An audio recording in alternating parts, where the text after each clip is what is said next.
Hello friends and welcome in my class microbes classes. तो आज हमें पे मैटर इन आवर सराउंडिंग जो कि फर्स्ट चैप्टर है 9th का, देखिए सीबीएसई के न्यू सिलेबस के हिसाब से उसको हटा दिया गया है। पर हम तो यही कहेंगे कि आपके पास टाइम है तो आप उस टाइम का यूज कीजिए और इस चैप्टर को भी पढ़िए, because this is a first chapter and अगर आपको ये चैप्टर समझ में नहीं आए तो आप सेकंड चैप्टर नहीं समझ सकते हो। क्यों? क्योंकि अगर आपको अपने चारों तरफ का मैटर के बारे में ही नहीं पता कि मैटर क्या होता है तो आप ये कैसे बता पाओगे कि मैटर प्योर है या अनप्योर। अगर ये दोनों चैप्टर आप नहीं पढ़ते हो तो अगला चैप्टर आप कैसे नहीं पढ़ सकते, क्योंकि उसमें बता दिया गया है एटम एंड मॉलिक्यूल और उसके बाद दिया है स्ट्रक्चर ऑफ एटम। तो क्या है कि पूरा का पूरा जो साइंस का सिलेबस है वो कोरिलेशन में होता है, कभी सेपरेट नहीं पढ़ा जा सकता। तो इसलिए आप जो है इस वीडियो को भी देखते रहें, आपके पास टाइम है तो इस चैप्टर के भी कंसेप्ट क्लियर करें, बिकॉज अगर आपके यहाँ से कंसेप्ट कमजोर हो जाएंगे तो आप आगे चल के जब 10th क्रॉस करोगे, 10th के बाद जो आपका 11th 12th है उसमें आपको बहुत ही दिक्कत हो सकती है। तो आप कृपया देखते रहें। यहाँ पे आज से जो है हम लगातार आपको पर डे इवनिंग में एक वीडियो प्रोवाइड करेंगे जो कि 9th क्लास का एनसीईआरटी का सोल्यूशन होगा और एक्टिविटीज होगा। तो पहले हम एक्टिविटीज को कंसीडर करेंगे,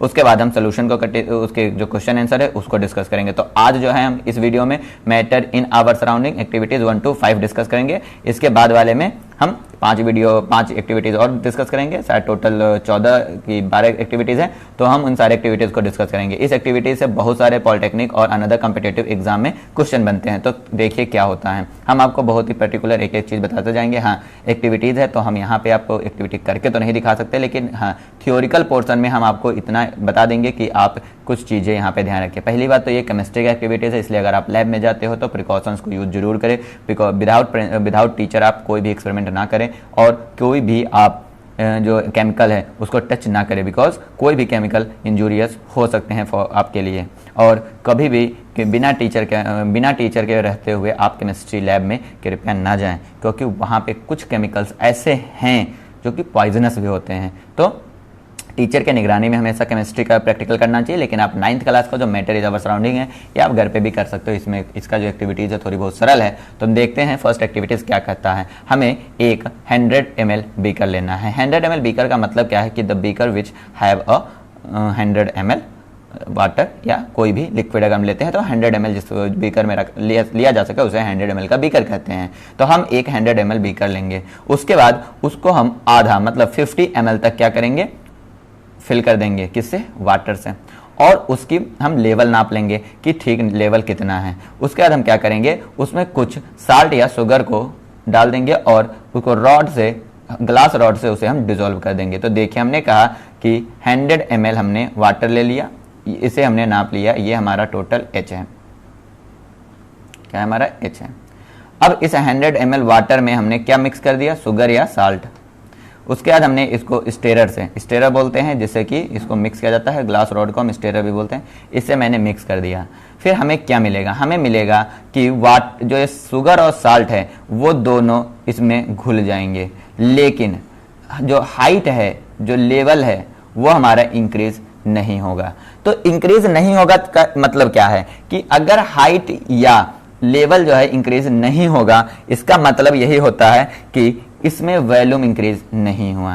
तो इससे क्या पता चला? इससे पता चला कि जो हमने यहां पे वाटर यूज किया है,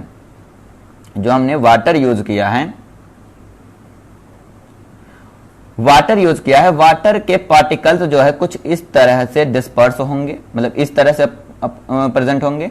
वहीं पर शुगर के मॉलिक्यूल जो हैं बीच बीच में जाके इनके स्थान पे ऑक्युपाइड कर लिया है, तभी तो लेवल इंक्रीज नहीं हुआ। अगर कुछ इस तरह से होते, हमने कहा फॉर एग्जांपल अगर हमने कहा कि जो वाटर के मॉलिक्यूल है कुछ इस तरह से हैं तो शुगर का मॉलिक्यूल भी इसी के ऊपर जाके ये ऐड हो जाता, तो हमारा लेवल जो है इंक्रीज होना चाहिए था। पर यहाँ पे क्या हुआ कि वाटर का लेवल इंक्रीज नहीं हुआ। इसका मतलब होता है कि ये जो पार्टिकल है वाटर के कुछ इस तरह से हैं और इनके बीच में जाके हमारा लिक्विड जो शुगर या जो साल्ट का था वो इनके बीच में जाके वो चला गया। तो इस एक्टिविटी से हमें क्या क्या पता चला? पहले तो पता चला कि जो पार्टिकल है मैटर के वो ब्लॉक के रूप में नहीं है बल्कि सैंड के पार्टिकल्स के रूप में है, मतलब पार्टिकुलेट नेचर का है। क्या? हमारा particle of the matter particulate nature का है। मतलब क्या है कि जो जैसे रेत की जो पार्टिकल्स होते हैं वो कैसे होते हैं? सिंपल फैले हुए होते हैं हर जगह। तो एक तो ये पता चला। दूसरा क्या पता चला कि किसी भी मैटर में दो पार्टिकल के बीच में जो है गैप होता है, उस गैप में जब हम तीसरा मतलब कोई भी अनदर मैटर, एक मैटर में दूसरा अगर या दूसरा मैटर को हम कभी भी डालते हैं तो उसी गैप में जाके दूसरा मैटर का जो पार्टिकल्स है वो स्थान ले लेता है, और इस गैप को हम क्या बोलते हैं, इंटरमॉलिक्यूलर स्पेस बोलते हैं। तो एक तो हमें ये पता चला इस एक्टिविटी से। इस एक्टिविटी से आपको क्या क्या पता चला, दो चीज पता चला। पहला तो ये पता चला कि जो पार्टिकल्स का अरेंजमेंट है किसी भी मैटर में वो पर्टिकुलेट रूप में है, मतलब just like a particle of the रेत, बल्कि ब्लॉक ऑफ द वुड्स की तरह नहीं है, क्योंकि यहाँ पे हमारा जो है वॉल्यूम इंक्रीज नहीं हो रहा था। दूसरा आपको क्या पता चला कि किसी भी मैटर का जो पार्टिकल्स है उनके पार्टिकल्स के बीच में जो है एक गैप होता है, उस गैप को जब दूसरे मैटर के साथ हम मिक्स करते हैं तो दूसरे मैटर का पार्टिकल जो है उसी गैप में जाके मतलब अपना स्थान ले लेता है, जिसके कारण भी यहाँ पे हमारा वॉल्यूम इंक्रीज नहीं हो रहा था। ठीक, फॉर एग्जाम्पल अगर हम एल्कोहल और वाटर को मिक्स कर दें, 1 ml अल्कोहल और 1 ml वाटर मिक्स कर दें तो हमारे पास आना चाहिए 2 ml सोल्यूशन, पर रियल में क्या होता है कि हमारा जो सोल्यूशन है वो 2 ml से कम आता है। उसका रीजन क्या है कि the particle of the alcohol is too less compare to the particle of the water. तो क्या होता है कि वाटर के जो गैप है उस गैप में जहां एक होना चाहिए वहां पे 2-3 मॉलिक्यूल चले आते हैं, तो वो 2 या 3 मॉलिक्यूल जब वाटर के पार्टिकल्स के बीच में अपना स्थान ले लेते हैं तो लेवल जो है इंक्रीज करने की जगह डिक्रीज कर देते हैं। डिक्रीज कर देने का मतलब क्या है कि हमें वहां पे 2 वॉल्यूम मिलना चाहिए था, लेकिन 2 वॉल्यूम से कम वॉल्यूम हमें मिलता है जब अल्कोहल और वाटर को हम मिक्स करते हैं। तो ये क्वेश्चन पूछा जाता है, तो कृपया इस चीज को ध्यान रखिएगा कि what happen when the alcohol is mix with the water. Alcohol अगर वाटर को मिक्स कर देते हैं तो अल्कोहल का जो पार्टिकल्स की साइज है वो बहुत छोटा होता है कंपेयर टू दी वाटर। तो जो वाटर का मॉलिक्यूल है उनके बीच में जो गैप होता है उसमें 2 या 3 अल्कोहल के मॉलिक्यूल आ जाते हैं, जिससे कि हमारा जो टोटल वॉल्यूम है वो डिक्रीज हो जाता है। आई थिंक ये एक्टिविटी आपको समझ में आ गया होगा।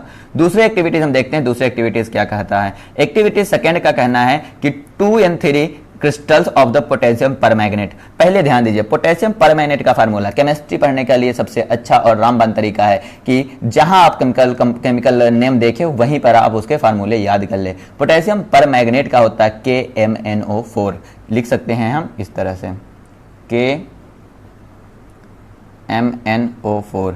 पोटेशियम परमैंगनेट ये रेड कलर का होता है, इसे हम क्या करेंगे 100 ml के वाटर में डिसॉल्व कर देंगे। दूसरा, take out approximately 10 ml of the solution and put it into the 90 ml of the clear solution. उसके बाद क्या करेंगे, take the 10 ml of this solution and put it another 90, और उसको हमें 5 से 6 बार रिपीट करेंगे। हमने कहा, देखिए यहाँ पे कुछ चीजें कि हमने कहा कि ये एक बीकर है, इस बीकर में हमारा वाटर है और वाटर में हमने KMnO4 मिक्स कर दिया जो कि रेड कलर का है। ठीक, इसको जब हम थोड़ी देर के लिए छोड़ देंगे तो KMnO4 जो है वो हमारा इसमें पूरी तरह घुल जाएगा, मतलब इसका कलर जो है रेड हो जाएगा। अब हमने कहा कि इसमें से हम 10 ml ले और एक और बीकर ले जिसमें 90 ml जो है 90 ml हमारा पास सोल्यूशन होगा, क्लियर वाटर होगा, और इसमें 10 ml जो है हम मिक्स कर दें। फिर इसमें से हम 10 ml लें और इस 10 ml को एक और सोल्यूशन में मिक्स कर दें। फिर इसमें से 10 ml लें और इसको हम एक फ्रेश वाटर में और मिक्स कर दें। तो क्या कह रहे हैं हम, 10-10 ml लेके कह रहे हैं, तो होगा क्या, ये रेड होगा, ये भी रेड हो जाएगा, ये भी रेड हो जाएगा और ये भी रेड हो जाएगा। ठीक, यहां पे एक टर्म आप यूज देखिए ध्यान से, 10 ml हम इस सोल्यूशन से ले रहे हैं, 90 ml हम वाटर ले रहे हैं। ठीक, और ये 100 ml वाटर था, तो मतलब हो तो गया टोटल 100, इसमें भी 100 हो गया, इसमें भी 100 हो गया। तो इस तरह से इस प्रोसेस को देखो, यहां पे क्या होगा कि इसमें जो है रेड कलर की इंटेंसिटी सबसे ज्यादा होगी और इसमें जो है सबसे कम होगी इंटेंसिटी। मतलब अगर हम इधर से इधर जाते हैं तो intensity of the colour decrease होगा लेकिन खत्म नहीं होगा। वो 5 से 8 तक टाइम तक भी हम करेंगे तो खत्म नहीं होगा। मतलब क्या है कि हम जितना सोच सकते हैं उससे भी छोटा साइज है पार्टिकल्स का जो कि मैटर में होता है। ठीक, अब इस चीज से एक एडवांस अगर आप समझना चाहते हो तो आप क्या समझ सकते हो, यहां से ये जो प्रोसेस है हमने क्या किया, इससे 10 ml लेके इसमें डाला, इससे 10 ml लेके इसमें डाला, इससे 10 ml लेके इसमें डाला, पर हमने 100 ml मेंटेन करके रखा है। तो ये क्या है, सीरियल डाइल्यूशन है। तो ये टर्म आता है सीरियल डाइल्यूशन। तो ये सीरियल डाइल्यूशन का भी एग्जांपल है। यहां से मतलब सीरियली हम डाइल्यूट करते जा रहे हैं। यहाँ पे इंटेंसिटी कम नहीं हो रही है। तो यह एक्टिविटी आपको एक चीज तो सीरियल डाइल्यूशन सिखा रही है, दूसरी आपको यह बता रही है कि जो पार्टिकल है पोटेशियम परमैंगनेट के वो इतने छोटे हैं कि बार बार हम दे तो रहे हैं, जब मिक्स कर रहे हैं तो बहुत देर तक वो हमारे कलर को दिखा रहा है, मतलब बहुत छोटे हैं, हम सोच नहीं सकते कि कितने छोटे हैं। तीसरा ये बता रहा कि टाइम अगर हम डाइल्यूशन करते हैं, डाइल्यूट करते हैं, तो हमेशा जो इंटेंसिटी है वो हमारा डिक्रीज होता चला जाता है, क्योंकि यहां पे सबसे ज्यादा इंटेंसिटी होगी रेड लाइट की, रेड कलर की, यहां पे सबसे कम होगी। आप ये जो एक्टिविटीज है पोटेशियम परमैंगनेट की जगह आप डिटॉल का यूज करके भी कर सकते हो। डिटॉल का यूज करोगे तो डिटॉल को भी इसी तरह से 100 ml वाटर में एक ढक्कन डाल दीजिए, उसके बाद आप उसमें से एक चम्मच या एक ढक्कन निकाल के दूसरे वाले में, दूसरे से तीसरे वाले में, आपको डिटॉल की सुगंध जो है पूरे के पूरे विकर्स में आते रहेंगे जब तक आप उसको मतलब 8 या 10 टाइम तक अगर आप इसको करते हैं तो आपको आते रहेंगे। इससे पता चलता है कि जो मिक्सचर, जो सोल्यूशन है, जो मैटर है, मैटर में पार्टिकल्स जो हैं एक तो थ्रूली पूरे के पूरे मीडियम में क्या होता है हमारा वो प्रेजेंट होता है। तो आप डिटॉल के साथ भी ये एक्टिविटीज कर सकते हो। नेक्स्ट जो आपका एक्टिविटी है वो है एक्टिविटी 1.3। इसमें हम देखते हैं क्या है कि एक्टिविटी 1.3 बोलती है put a unlit incense stick. Unlit incense stick का मतलब है कि इंसेंस स्टिक ऐसा स्टिक होता है जिससे कि एक खुशबू आती है, उसे आप अनलिट मतलब बिना खोले आप रख दे किसी भी कॉर्नर में। तो आपको बताना है how close to you do you have to gain to go. आप देखिए इस एक्सपेरिमेंट को आप ऐसे कर सकते हो कि आप अगरबत्ती आप अपने मंदिर के पास रखिए और उसकी सुगंध देखने के लिए आप जाइए, कितनी नजदीक आप जा सकते हो। आपको बहुत नजदीक जाना पड़ेगा उसकी सुगंध लेने के लिए, लेकिन अगर हम उसी को जला दे तो क्या होगा, उसको जैसे ही हम जलाएंगे तैसे दूर तक उसकी खुशबू फैल जाएगी। तो यहाँ पे इस एक्टिविटी से हमें क्या पता चलता है, इस एक्टिविटी से हमें पता चलता है कि पहली बात तो जो हमने लाइट दी, लाइट देने का मतलब होता है जलाना, एनर्जी दे देना। हमने कहा कि इंसेंस जो है ये कुछ इंसेंस स्टिक है, इंसेंस स्टिक में जो है पार्टिकल्स थे, पार्टिकल के पास क्या क्या होता है, थर्मल एनर्जी और इंटरमोलिक्यूलर फोर्स होती है।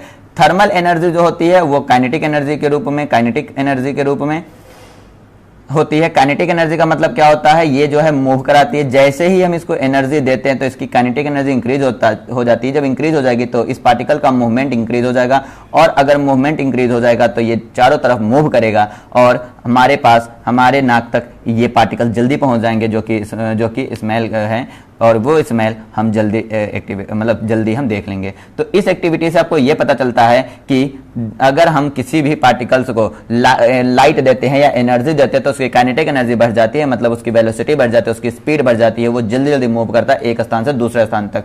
कहां से मूव करेगा, higher concentration to lower concentration, और इस प्रोसेस को हम डिफ्यूजन का प्रोसेस भी कहते हैं। तो ये एक्टिविटी आपको दो चीज सिखाती है, एक तो डिफ्यूजन का प्रोसेस का कंसेप्ट बता रही है, दूसरा काइनेटिक एनर्जी का कंसेप्ट बता रही है कि काइनेटिक एनर्जी कम इंक्रीज होगा। जब हम टेम्परेचर देंगे तो टेम्परेचर देने से, हमारा लाइट देने से, एनर्जी देने से काइनेटिक एनर्जी इंक्रीज हो जाएगा, काइनेटिक एनर्जी इंक्रीज होता है, movement of the particle increase हो जाएगा। तो ये आपकी एक्टिविटीज ये बताती है।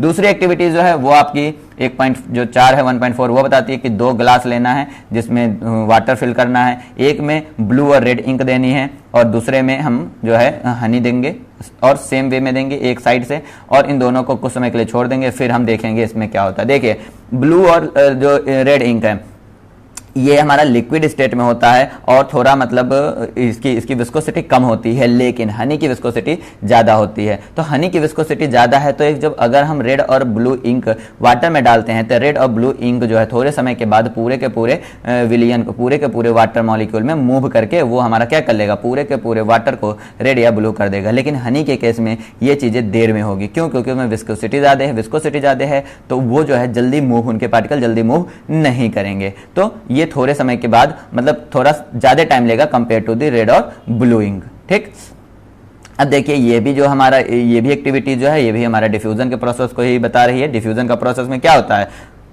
Movement of the particle from the higher concentration to the lower concentration. जो ब्लू और रेड इंक का जो रीजन होगा वो रीजन से हमारा मूवमेंट मूव होने लगेगा ब्लू और रेड इंक के पार्टिकल, और पूरे के पूरे वाटर में पूरे के पूरे वाटर में डिजोल्व हो जाएगा, या पूरे के पूरे वाटर जो है उसको रंगीन कर देगा। और हनी में भी जो धीरे धीरे होगा, क्योंकि मतलब धीरे धीरे क्या कर सकते हो कि बहुत ही मिनिमम होगा इसमें भी, इसमें हमारा। ठीक, तो ये एक्टिविटीज आपको ये बताती है। आई थिंक ये भी एक्टिविटी आपको समझ में आ गई, डिफ्यूजन से रिलेटेड है। अब एक्टिविटीज 1.5 की बात करेंगे तो 1.5 जो है वो बोलता है कॉपर सल्फेट और पोटेशियम पर मैग्नेट का जो है हॉट वाटर और एक कोल्ड वाटर में रखेंगे, दोनों को उसमें हम क्या करेंगे, दोनों को हम अनडिस्टर्ब छोड़ देंगे। तो हम क्या देखते हैं कि अगर हम कॉपर सल्फेट ले तो वो ब्लू कलर का होता है, पोटेशियम परमैग्नेट KMnO4 जो है रेड कलर का होता है। तो हमें पता चलता है कि जैसे ही दोनों क्रिस्टल को हम डालते हैं, तो पहली बात हमने यहाँ पे दो तरीके का वाटर यूज किया, एक हॉट और एक कोल्ड। तो कोल्ड वाटर के पार्टिकल्स के बीच काइनेटिक एनर्जी नहीं होगी, बल्कि हॉट वाटर के पास काइनेटिक एनर्जी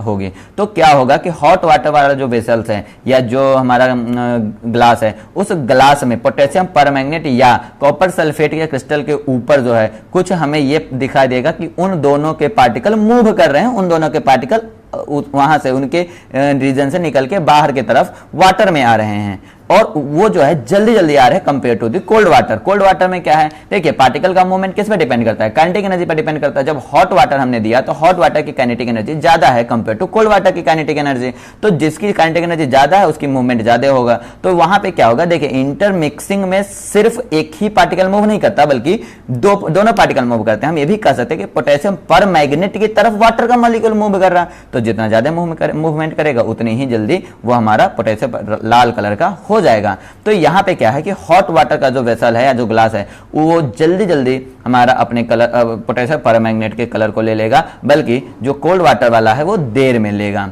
तो हमें जो है मूवमेंट ऑफ द पार्टिकल दिखाई देगा। उसके बाद यह भी जो है what happen at the time passes, जैसे जैसे टाइम पास होता रहेगा हमारा हॉट कोल्ड वाटर का भी जो है पार्टिकल, कोल्ड वाटर के भी जो क्रिस्टल है उसके भी पार्टिकल्स पूरे सॉल्यूशन में मूवमेंट उनकी दिखाई हमें देगी।